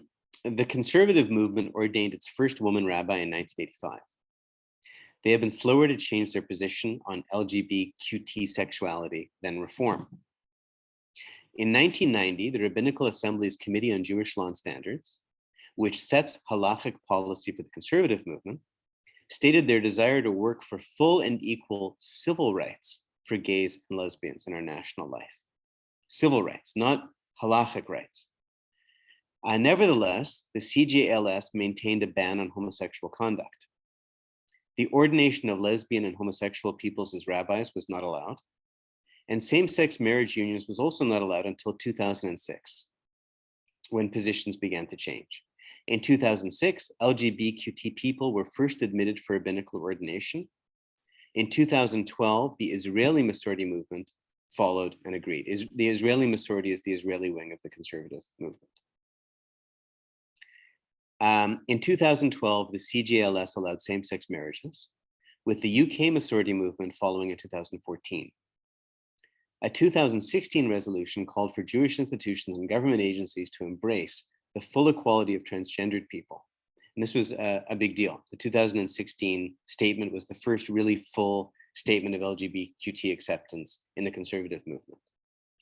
The resolution begins by stating, our Torah asserts that all humanity is created b'tzelem Elohim, in the divine image. It discusses historical evidence of non-binary gender expression in Jewish texts. And the Rabbinical Assembly calls on synagogues, camps, schools, and other institutions affiliated with the conservative movement to meet the needs of transgender people and to use the names and pronouns that people prefer. It also encouraged conservative institutions to advocate for national and local policies on behalf of transgender people. So this was a big shift, and this now represents the current state of things in the conservative movement. The conservative movement does not recognize patrilineal descent and holds fast to the Talmudic commitment to exclusively matrilineal transmission of Jewish identity. The conservative movement has also arguably been the historically most friendly movement to Zionism and continues to be so today. Since they are the largest denomination in Canada, their position on both of these issues are widely influential in this country. So I think that to understand Canadian Jews, you need to understand that the conservative movement is the major Canadian denomination, which also means that it's the major source of institutional power and funding and organization in Canada. And so their views on things carry a lot of weight, and I think helps to explain the sort of consensus in the Canadian community around some of these issues, particularly the issue of patrilineal descent. Okay, so now we're going to move to talk about Reconstruction and humanist Judaism. See if we can do this and finish off the class. I know we're a lot of information coming through here. So Reconstruction. Mordechai Kaplan, the son of an Orthodox rabbi educated in America, was ordained at the JTS soon after Schechter's arrival, the founder of the conservative movement, and taught there for over 50 years. The Reconstructionist philosophy that he adopted was at first an offshoot of an aspect of conservative Judaism. In 1934, he produced the defining statement of Reconstructionism in Judaism as a Civilization, which was his contention that the evolution of the religious civilization of the Jewish people, as it has adapted to various historical contexts, constitutes in itself the nature of Judaism, and that an appropriate response to the modern world is therefore to be embraced. So what he was saying is, what is Judaism? Judaism is the way that Jewish culture adapts to the changing world. That's what Judaism is. It's the way that Jews adapt to the changing world, right? Finding a way for our culture to evolve. Kaplan argued that Judaism was 100% a product of Jewish folk culture, and tradition possessed no sanctity as such. This was for sure the most radical perspective on Judaism at the time, right? He's basically saying that Judaism comes out of our attempt to understand God and the world and who we are and what we should do. Not that it's commanded by God and inherently holy, but that it's a product of the Jewish people, of the Jewish folk culture. So therefore, Judaism is to be reconstructed and Jewish customs reinterpreted to make them relevant in the modern age. Kaplan, bolstered by a combination of philosophical and sociological argument, hewed close to something like a more folksy version of early German reform. Influenced by the secular cultural Zionism espoused by the Hebrew essayist Achad Ha'am, whose warnings about mainstream Zionism we studied a few classes ago, he encouraged the popularity in American Jewish suburbia of the notion that a synagogue should be primarily a community center. So his idea, again, is the focus on culture and community. And this also influenced the way he understood Zionism. Zionism was about the establishment of Jewish culture and community in Palestine, as opposed to the establishment of a Jewish state. For Kaplan, the purpose of Jewish institutions was to maintain and practice Jewish culture, which is an ever-evolving thing. Thus, the Sabbath prayer book, edited by Kaplan in 1945, deleted references to the resurrection of the dead and a personal Messiah, and even to the Jews as a chosen people, since it was felt that non-Orthodox Jewish culture had moved beyond those things.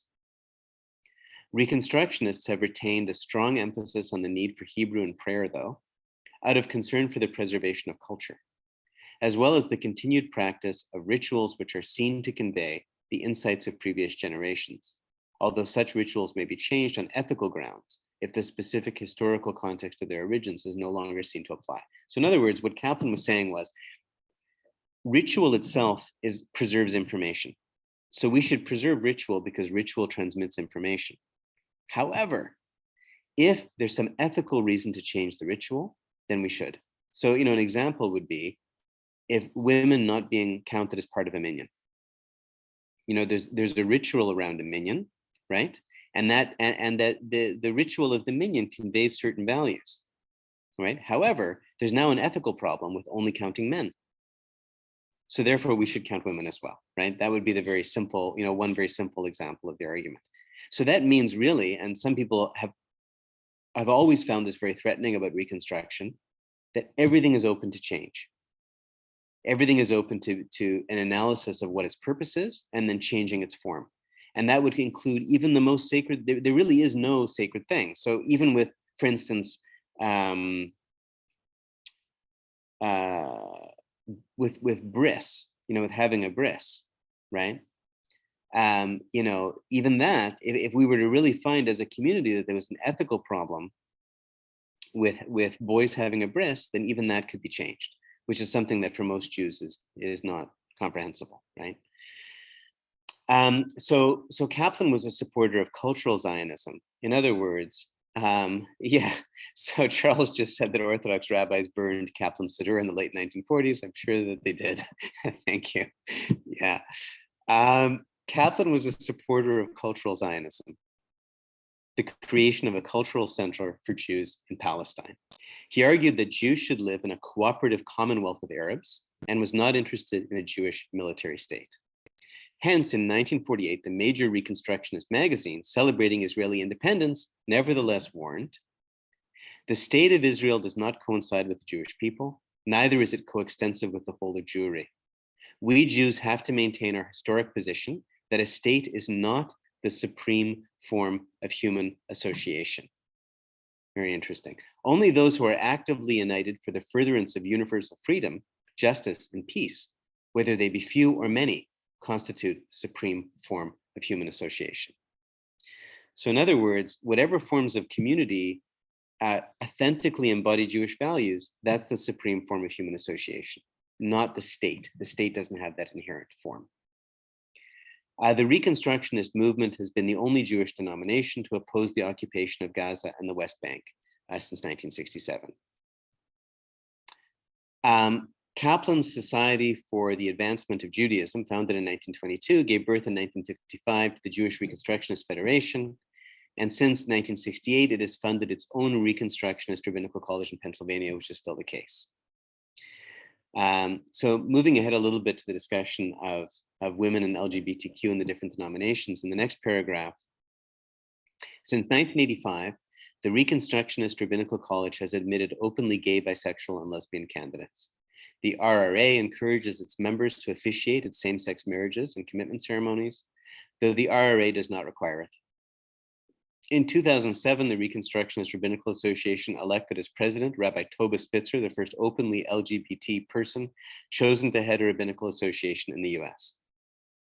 In 2013, the Reconstructionist Rabbinical Association elected as president Rabbi Jason Klein, the first openly gay man chosen to head a national rabbinical association of one of the major Jewish denominations in the US.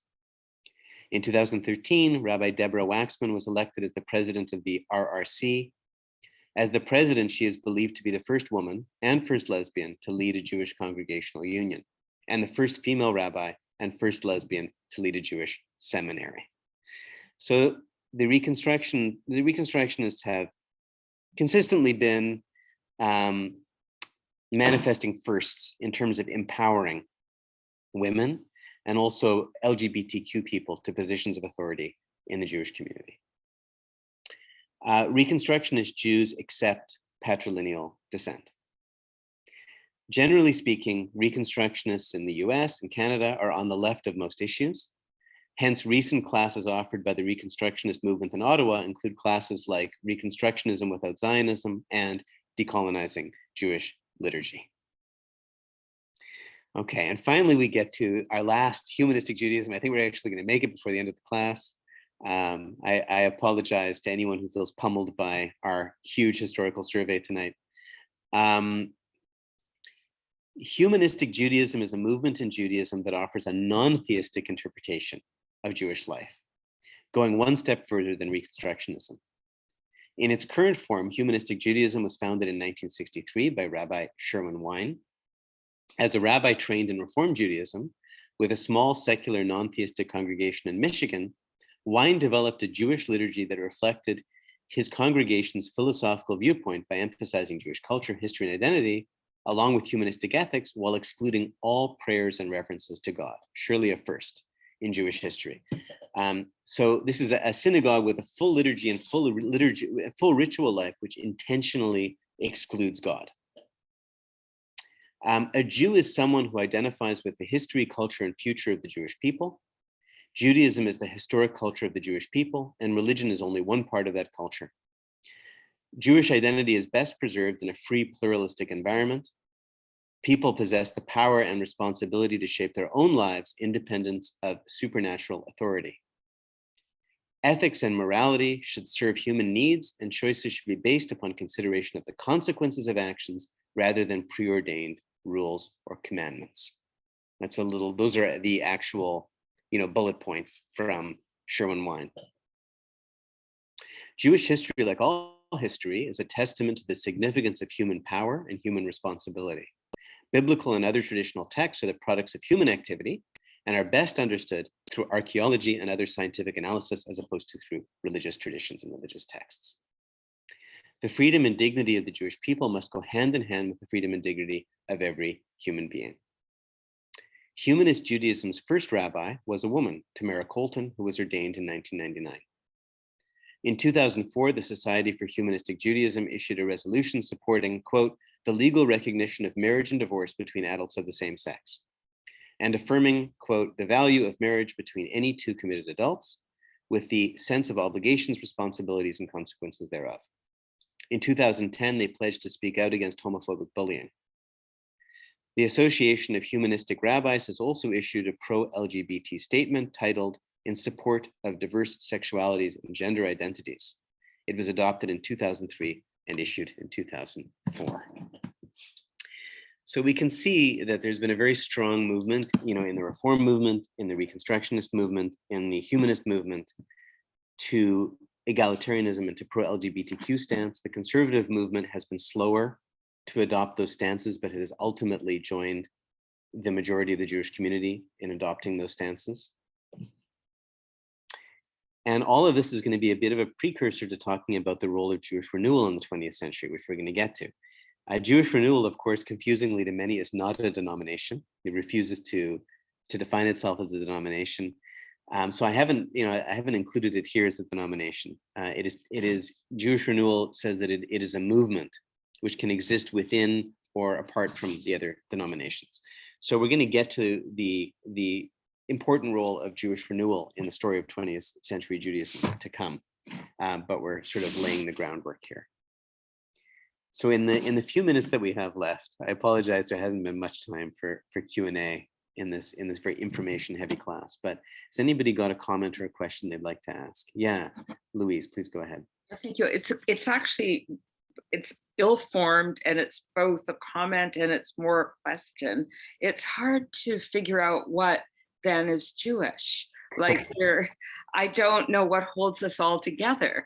I mean, you know, we share a common history and a common spiritual understanding, set of understandings.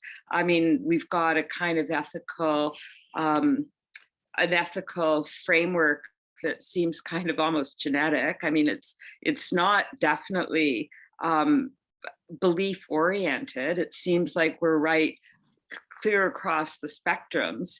And it's just a question. I really would like to hear anybody's view about why do Jews hold together and what holds us together? I want to say two really quick things.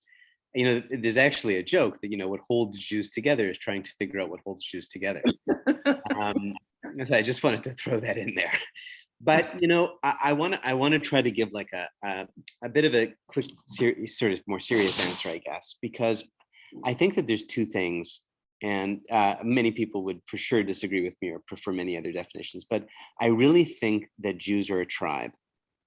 And I think that the use of the paradigm of tribe is really helpful, because in the same way that, you know, for instance, our like Cree or Anishinaabe friends, if you ask, you know, what defines like Cree identity, for instance, or Dene, or, you know, what defines the identity, you'll find that it's either passed down through some definition of lineality, right? And of course, you know, there are arguments about that, right? And there are different definitions about how that lineality works.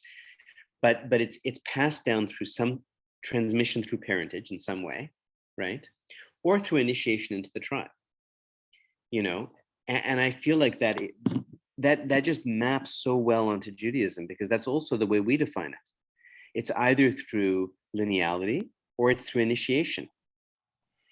So I feel fundamentally we're a tribe. And then within that tribe, you know, we have shared mythology, language, ethical sensitivities, and texts. You know, there are other tribes who are not bookish like us. You know, there are many tribes where their traditions are oral or they're passed down in some other way. You know, we're maybe a little bit unique by the degree of our fixation on textuality in books. But, you know, but for us, I think that we're united by, first of all, our tribal identity, and then second of all, by shared, you know, language and history and myth and text, you know, and ritual, and all of those things. But then we argue about how to interpret those things. We argue a lot about how to interpret those things, you know, and we have really big and sometimes very heated and even violent disagreements amongst ourselves. Thank God most of the time it's not violent. You know, but we have those arguments. But I think we're still united by this huge debate over how to interpret our shared history and shared transmissions, and how to, you know, and how to best be true to our tribal identity. Thank you. It was a good answer. Thanks. All right, well, it's 8:57, so unless there's anything else pressing that anybody wants to say, maybe we'll just take a moment to settle. Thank you very much for your attention. I feel a little bit guilty about how heavily informational this history course is, so I apologize if it's sort of beating anybody over the head with tons of information. But thank you very much for your attention to all of it and for offering your questions and thoughts.